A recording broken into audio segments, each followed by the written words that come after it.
Parents ఏ mistakes వల్ల పిల్లల career విషయంలో తప్పులు జరుగుతున్నాయంటారు అసలు? అందరు ఇప్పటికి కూడా స్టిల్ ఇంత జనరేషన్ చేంజ్ అయ్యి ఇట్లా ఉన్నా కూడా పేరెంట్స్ తెలుసుకోలేంది స్టూడెంట్ అసలు నిజంగా ఎందులో ఇంట్రెస్ట్ ఉన్నాడు అన్నది. ఓకే, అవి ఏమీ చూడకుండా డైరెక్ట్గా ఇంజనీరింగ్ లేకపోతే బైపీసీ, అరే మా నాన్నగారి ఆశ, మా ఇంట్లో Dream. ఎవరైనా డ్రీమ్ ఒకళ్ళన్నా డాక్టర్ అవ్వాలి, నేను చేయలేకపోయా కనీసం నువ్వన్నా అవ్వాలి. చేయాలి.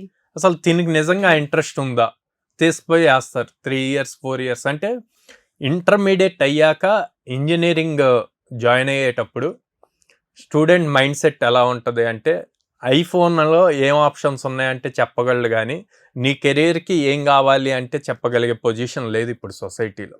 వాళ్ళు ఇంకా ఆ లెవెల్లో ఆలోచించట్లేదు.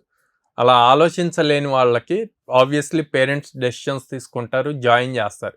చేశాక 2 years అయ్యాక వీడు రియలైజ్ అవుతాడు this is not my cup of tea అని. True sir. So 95% of students వాళ్ళ లైఫ్ స్పాయిల్ అవుతుంది అక్కడే అనమాట.